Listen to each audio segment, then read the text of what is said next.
Hi dear student, our topic is energy of activation. What is energy of activation?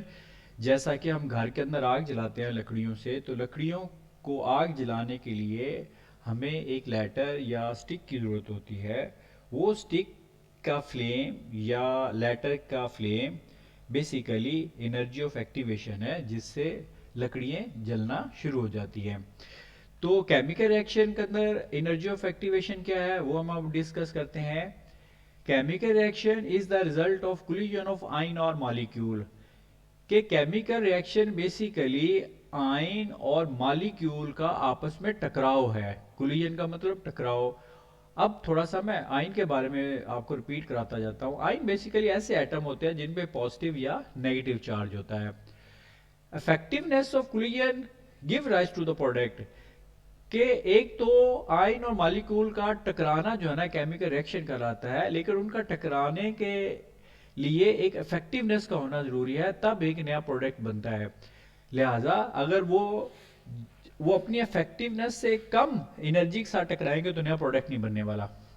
जैसा कि effective collision take place when colliding particle will possess a certain amount of energy। इसलिए effective collision के लिए जरूरी है कि जो particle आपस में कोलाइड कर रहे हैं उनके पास एक certain amount of energy required होती है। तो इसी चीज को सामने रखते हुए हम फिर एनर्जी ऑफ एक्टिवेशन की डेफिनेशन करते हैं। The minimum amount of energy for an effective collision is called activation energy है। ये एक डेफिनेशन है और स्टूडेंट को ये लर्न करनी चाहिए।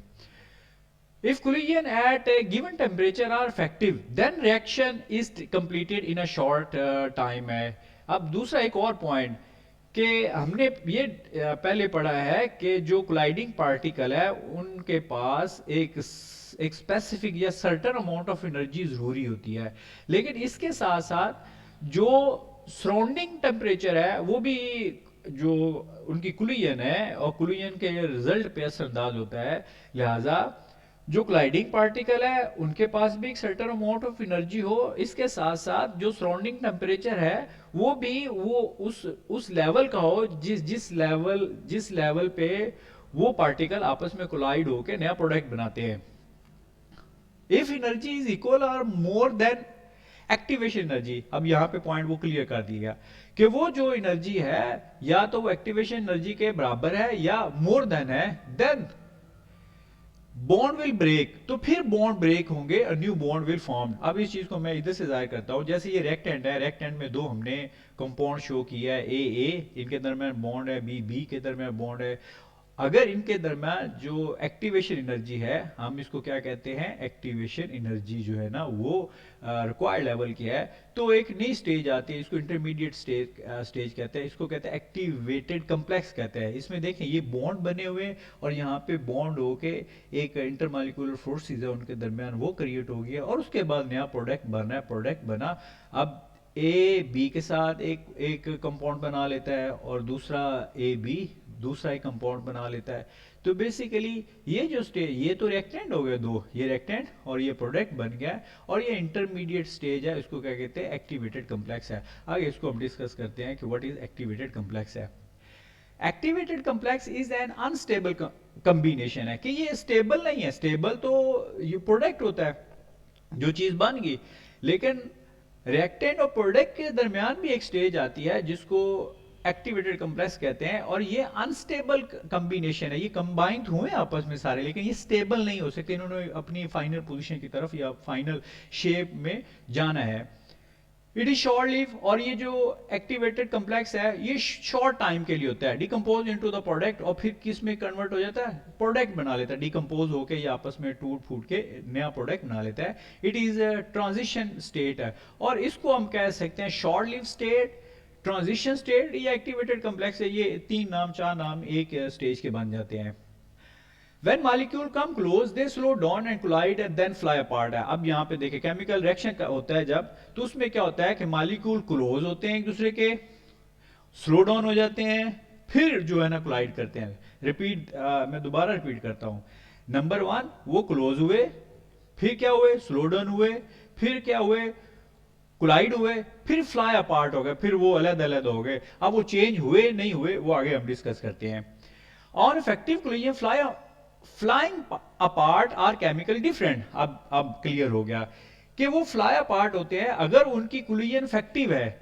क्या चीज? अगर उनकी कोलिजन इफेक्टिव है तो फ्लाइंग अपार्ट जो पार्टिकल है फिर उनकी केमिकल स्ट्रक्चर डिफरेंट होगी। अगर उनकी कोलिजन इफेक्टिव नहीं तो वो सेम ही कोलाइड होकर वापस चले जाएंगे, फिर वो नई चीज नहीं बनाएंगे। ये ऐसे ही है कि आप अगर बिरयानी की देह पकाएं, उसके नीचे अगर हम मोमबत्ती रख दें और ये उम्मीद करें कि वो देह पक जाएगी, तो वो नहीं पकने वाली।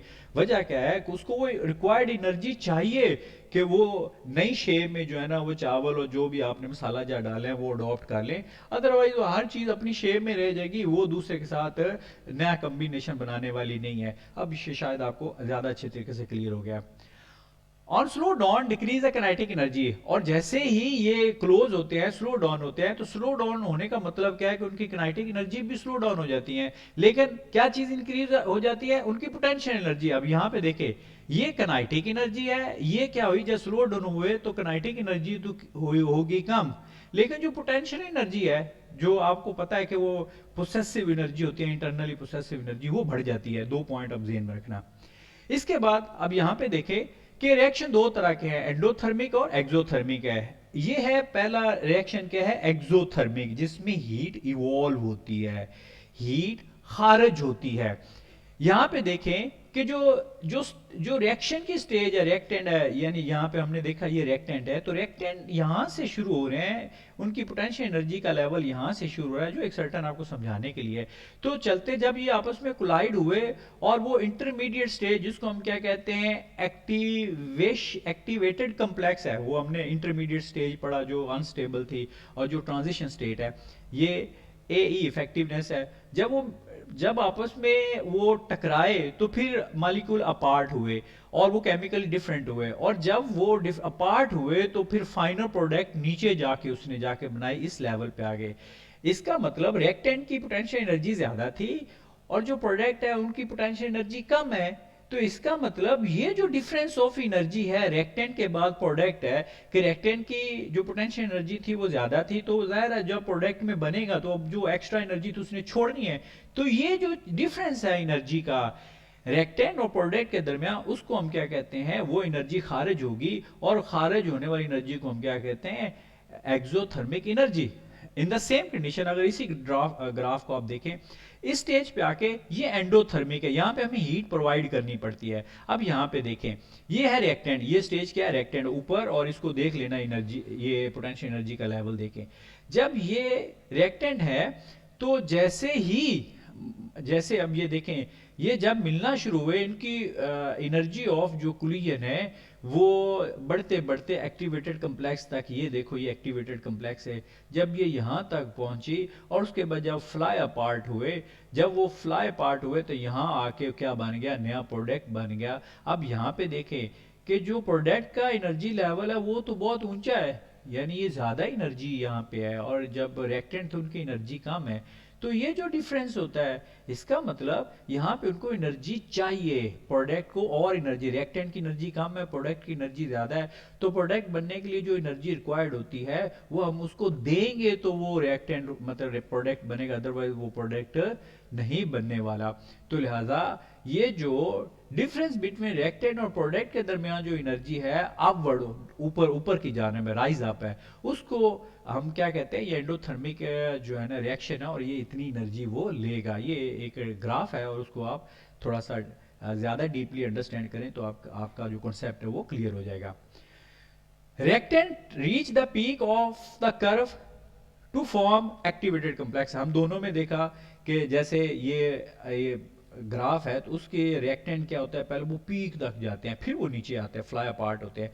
तो जो टॉपेस्ट होता है कर्व का हिस्सा, उसको हम क्या कहते हैं? एक्टिवेटेड कम्प्लेक्स कहते हैं। Energy of activation appear as potential energy, और हमने ये कहा है कि ये जो एनर्जी है वो क्या? पोटेंशियल एनर्जी है, hill between the reactant and product. और किसके दरमियान? हमने यहाँ पे देखे ये रिएक्टेंट थे और प्रोडक्ट बने, प्रोडक्ट या तो वो ऊपर बना या वो उसके लेवल से नीचे बना। ठीक, वो हमने पढ़ लिया है कि उसमें एंडो कौन सा है और एक्सो कौन का, एक्सो रिएक्शन कौन सा है। Colliding molecule with the proper activation energy will be able to climb up the hill and give the product है कि वो जो colliding particle है जब वो यहाँ तक पहुंचेंगे तो वो रिएक्शन करेंगे, अगर यहाँ तक नहीं पहुंचेंगे तो रिएक्शन नहीं करेंगे। वही देग और मोमबत्ती की बात किया है कि मोमबत्ती की एनर्जी इतनी नहीं कि वो रिएक्टेंट वो एक्टिवेटेड कॉम्प्लेक्स तक पहुंचे, मीन टू से इतनी एनर्जी पे जाएं उसका टेम्परेचर, मोमबत्ती जो अंदर पड़े सारी चीजें देग के अंदर उसको उस टेम्परेचर तक पहुंचा दे कि वो आपस में रिएक्ट कर जाए। अगर वो एनर्जी उस लेवल तक होगी तो वो रिएक्ट करेंगे, वो इसलिए फिर हमें और सोर्स प्रोवाइड करना पड़ेगा, अदरवाइज वो रिएक्शन नहीं होगा। तो ये बात क्लियर है, दोबारा रिपीट करता हूं। Colliding molecule with proper activation energy, कि उनकी एनर्जी एक्टिवेशन एनर्जी प्रॉपर होगी तो फिर जो क्या होगा वो क्लाइम अप होंगे हिल के ऊपर या टॉप पेस्ट पोजीशन पे जाएंगे। और वो टॉप पेस्ट पोजीशन क्या है, वो एक्टिवेटेड कॉम्प्लेक्स किया, जैसे कि ये हमने ऊपर भी 12 दफा डिस्कस किया है।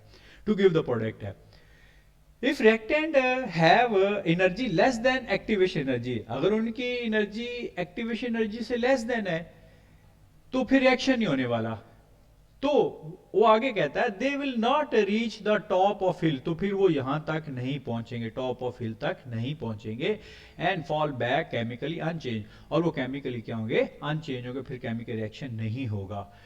तो एक्सोथर्मिक रिएक्शन की बात करें तो the product are at higher energy level than the reactant, इसमें प्रोडक्ट कहां पे होता है, हाई एनर्जी लेवल पे होता है। यानी एक्सोथर्मिक का मतलब है, ये हमने ग्राफ पहले भी देखा है, तो product are at higher energy level than the reactant है। अब यहाँ पे फिर दोबारा मैं ग्राफ बनाता हूँ कि फर्ज कर लो कि जो एक्सोथर्मिक रिएक्शन है उसके अंदर क्या होता है, जो प्रोडक्ट होता है at a higher energy level than the reactant, कि वो रिएक्टेंट की निस्बत ज़्यादा हाई एनर्जी लेवल पे है, कि अगर ये रिएक्टेंट है तो वो नीचे जाके वो अपना प्रोडक्ट, ये रिएक्टेंट उसने शो किया था और नीचे जाके प्रोडक्ट है, तो लिहाजा वो इतनी एनर्जी छोड़ेगा तो फिर ही वो रिएक्शन करेगा, अदरवाइज वो रिएक्शन नहीं करेगा। वो एनर्जी, और ये हमने ग्राफ बनाया था कि इतने लेवल की वो एनर्जी वो छोड़ेगा।